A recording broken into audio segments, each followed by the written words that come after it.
Good morning once again, and thank you for staying with us. Actually, just like we said, it's a very, very sober money on this end, and I'm sure that is the way it is for many hands. Now, the state of Nigeria insecurity, it's becoming more and more worrisome. It's not new, actually, but it's just getting new dimensions. And why some might say it's not a new dimension. Some of the places we think as a people, maybe we have left, you know, it seems we have been brought back there right now. And because that explains what has happened with the abduction of 25 schoolgirls, you know, government secondary school in Maga. Danko was a good local government of Kebbi State, actually. And, you know, 10 years ago, Kebbi State used to be a relatively peaceful state with Sokoto, you know, at this end, and Niger bounded by Sokoto at the other end. And then when you're coming south of Kebbi is Niger State. But all of those places are fastly becoming hotbeds of criminality, banditry, and insurgency, and kidnapping, because that is what has happened in that particular school, where 25 of Nigerian schoolgirls have been abducted. The vice principal of the school killed, you know, in front of his wife, and the security guard shot as well. And since then, you know, in an unusual rhetoric, the president has spoken, condemned what has happened, he even said it's depressing for him, you know, to hear what has happened. And of course, he has instructed the military to bring back the girls. And, you know, these are some of the things that we are seeing at this time. And the president himself has asked his vice, you know, Kashim Shettima, to visit Kebbi State on Wednesday, that's the day, to sympathize with the state government and assure parents and guardians of kidnapped schoolgirls that the government will ensure the quick release. There you go. You know, some of the sites that has greeted that particular school that had suffered the abduction. And you can see what remains of that particular, in fact, the state of that school, the hostel itself, and what is remaining of that particular school. These used to be what used to be the hostel where those girls were kidnapped. And the president also sent his condolences to the military over the death of the gallant soldiers and Brigadier General Musa Uba, who paid the ultimate price while on active duty fighting insurgents in Borno State. These are the issues. We have been among many issues as well. There is another disturbing video. We'll get to that, you know, in a bit. But we have been joined this morning by a public affairs analyst. He's a security analyst as well, the DJ at the Heritage Center in Abuja, Dr. Katch Onanuju. Thank you for joining us, Dr. Katch. Thank you for having me. Yes, doctor. I want to assume, without conceding, as they say in law, that I'm not sure you are a happy man this morning, because nobody should be happy with what we are seeing at this time. And it truly concerns me, because 10 years ago, pre-2015, there was the Chibok girls kidnapping. After that, we was politicized and all of those things. We thought we have left there, and then another administration came in.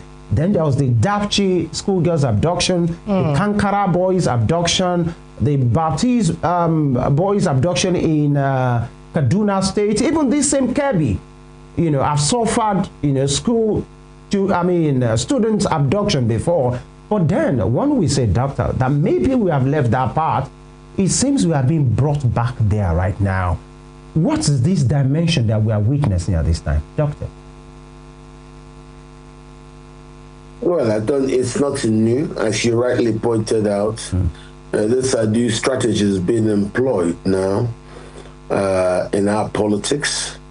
It was used against President Goodluck Jonathan. It is now being used against the president incumbent, and that's the way we have become. It's not good. Internationally, our development partners are aware, and what's new between then and now? Nothing. I would say this is what you get when you start to breed snakes in your house. It could get big, and they could now become impossible for anybody to control. And then the rest, they say, is history. I will want to put my blame squarely on President Buhari and whoever that plotted with him to employ violence. Now that he has gone, we are simply doing a post-mortem of what he did. The program of putting in terrorists into the army, we have seen what that has brought us to. The people are now telling us what we now having is information given by so-called de-radicalized terrorists who were now assimilated into our armed forces. For me, that simply amounts to a poison pill that will kill the armed forces. And we need to do something different. Since that has now proved to have destroyed the security services, we have to think very quickly on where we're going to, so we do not the very best. We are told that the government has lost the political will to fight this terrorism. We are told that the people who perpetrate this, they have sponsors. So if the government has lost the ability to deal with this, maybe that's the reason why you're hearing from the international community, specifically President Trump, that if Nigerian government is not able to deal with this increase in insecurity, that maybe them Americans will come here in Nigeria and then help to deal with it. This is definitely an escalation. We don't know what to say, but of course, it also goes back to the kind of news we're hearing today, that there are stories of instructions given to security services to not engage even if they see danger. And this is why people now say the government is complicit. Why would you give instructions that if the soldiers see risk, if you see Nigerians being attacked, you can hear what the DSS is saying, that they gave the notices, that they informed ahead the state government that there is going to be kidnapping of these school children. That means we do have intelligence. But the intelligence is not being acted on. And now we're hearing stories that there is a standing order to the security services to not engage. You know, when you hear that terrorists are about to strike a location, you are asked not to engage. What kind of instruction is that? And that was what exactly General Christopher Musa was speaking to. He says, if you hear of any act of violence, or you see it in a sector where you're in charge, that you must engage. Now, Musa was saying that because the instruction not to engage is a standing order from the days of the Buhari administration. And because of that, don't engage. Even if the local community tell you that they have information that they will be attacked in the next day, soldiers are now told not to engage. Leave. Dr.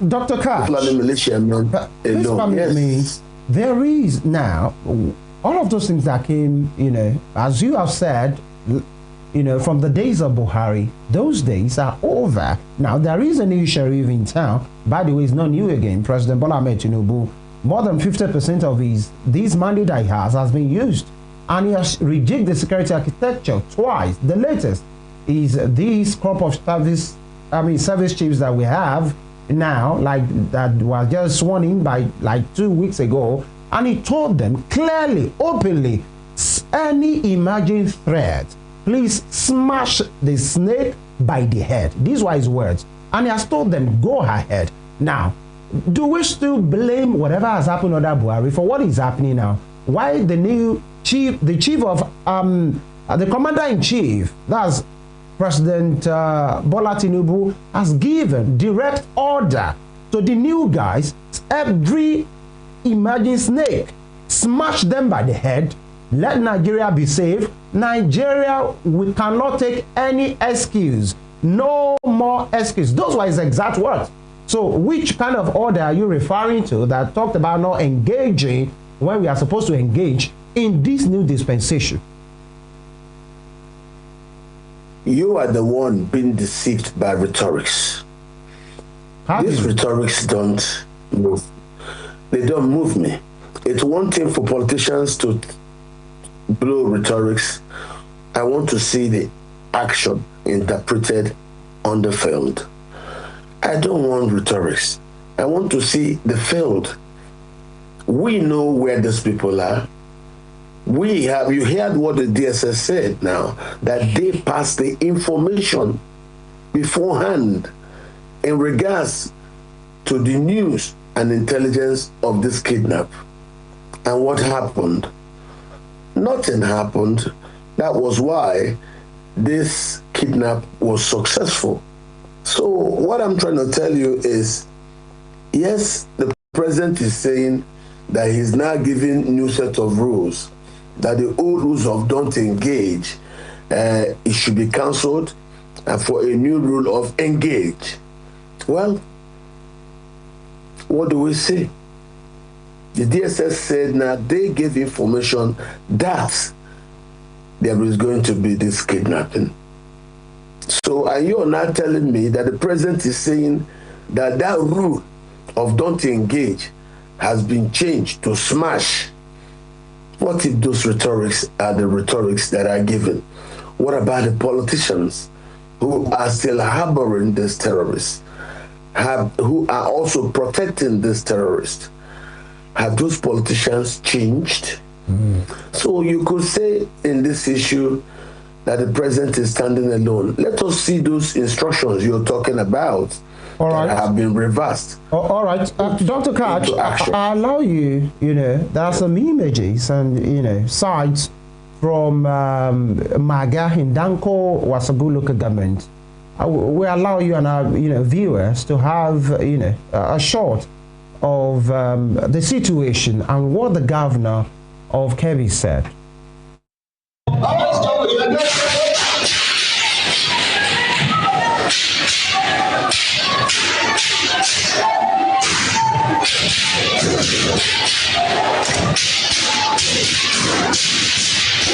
Gunshot injuries, he added. As they entered, they pulled their guns to shoot him. He pleaded, "Don't shoot me, allow me to stand up." As he got up, he praised God, saying, "Allah is the greatest, no God but Allah, and Muhammad is his messenger." He urged me not to cry and to continue praising God. I joined him in his prayers. Then they pulled the trigger and shot him. As he fell, I immediately rushed to touch him, but they pointed a gun at me and said, "If you touch him, we will shoot you." Police said additional tactical units, soldiers and local vigilantes have been deployed to comb suspected escape routes and surrounding forests in a search and rescue operation. The unfortunate thing has already happened. They have abducted our children. We have come, we have seen things by ourselves. And we see the parent that their children were being abducted. And we give them confidence, we give them our words that we'll do everything possible to ensure that their children are being rescued. Northwest Nigeria has witnessed repeated school abductions by armed gangs seeking ransom, despite government pledges to improve security in the region. Islamist militant group Boko Haram kidnapped. All right, that's from a report, from another, some of these media outlets. Now, Dr. Katch, you saw, eyewitness account from that woman that when these people come, there's a particular thing they chant. And why many persons don't like to easily go on the religious, angle, prism to these. He said what they said was what you heard, Allahu Akbar, Allahu Akbar, all of those things, and they will continue to do all these things. But Muslims in Nigeria, those of the Islamic faith, have always said these people don't represent us. So why do you think they camouflage chanting those, verses of the Quran, and they come into this place? In fact, most of those girls that they kidnap, many of them, most likely because of the kind of place that they are Muslims themselves. But why do these people come, do this? Why you order in one hand? I saw a report, that there has been an intelligence, just like you said, that this thing was going to happen. And the governor said, yes, they acted on it. They got security agents in that particular place, that they were in that school. For whatever reason, they left that place maybe a few hours or a day before, and just while they were not there, those insurgents or abductors came into that school, kidnapped those guys, shot the vice principal, and they left. What do you think is happening here?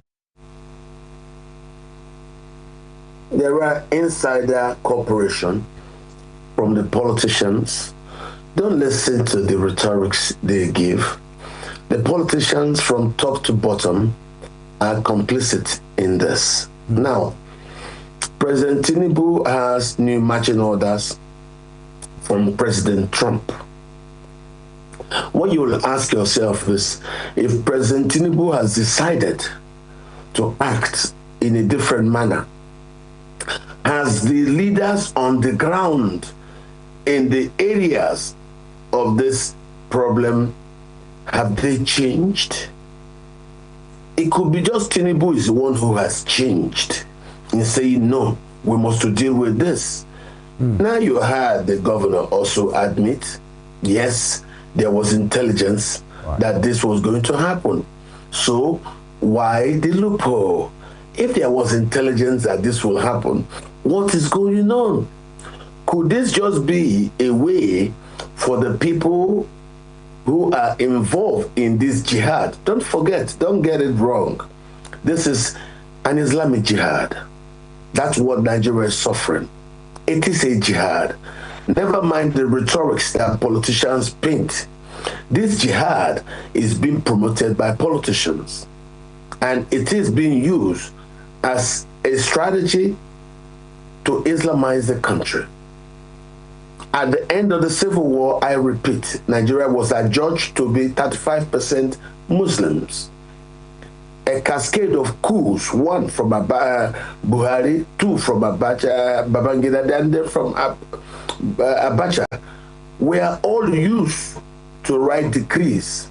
And by the time Nigeria returned to democracy, we had a military decree as our manual being used as constitution. What it put there was advantage for the Muslims. There are politicians who are working very hard, doing everything they can to Islamize Nigeria. So no matter what they tell you openly, I don't think they're on the same page with President Tinubu. And that's why our case seems to be a hopeless case. You have to ask yourself, if there is a need, if there is an agreement to change course, has those politicians in the local areas agreed to change course? No. A lot of people are still going about living in self-denial about Dr. Katch, the problem we have. Yes. Dr. Katch, we all agree that this is a very saddening issue.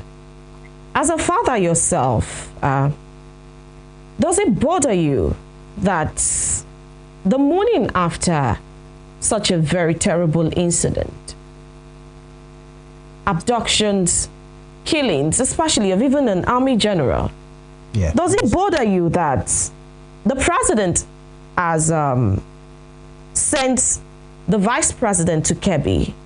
Does it bother you that the president is set to head to South Africa, to Angola, to attend a certain G20 leaders summit? Does it bother you? I mean, if this happened in a home, whether it's a father, a mother, and children, abducted children, do you think that a responsible father would set out on any pre-planned journey the following day? Do you think? Does it bother you? It bothers me that the presidency and the party in power does not take our security problems seriously.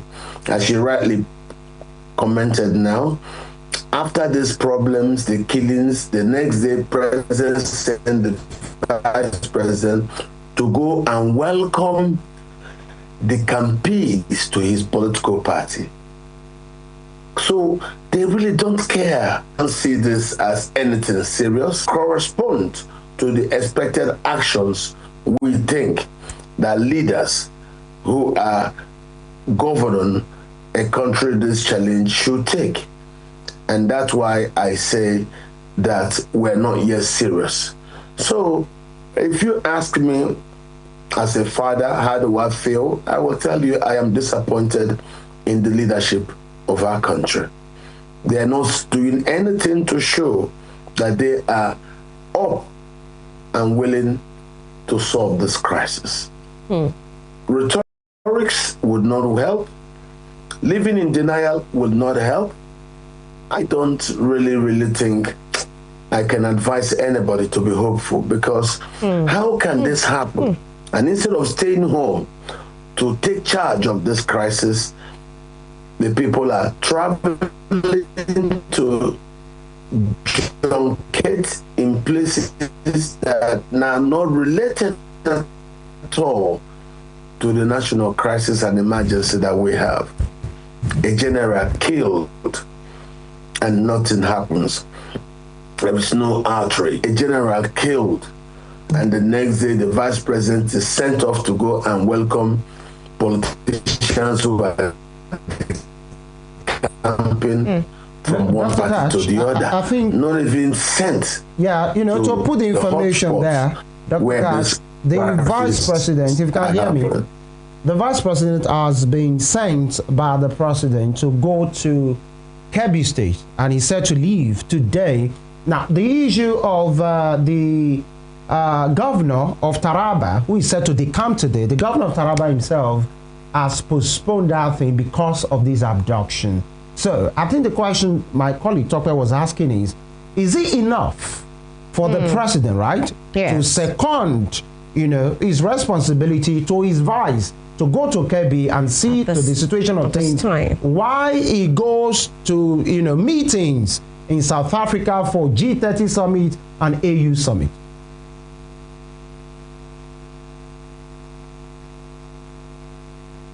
Dr. Katch, can you hear me? Yes, I can hear you. I can hear you. All right. Yeah, to your question, yes, I can hear you. Go ahead, sir. What I can tell you is there is no iota of seriousness from our leaders in regards to this problem. I don't really see them change. I don't see them give us any hope. I'm not very happy at the things I'm seeing. Okay, today is the time when they will now go and visit for something that they should have been there in the past 48 hours. Only today will the visit occur.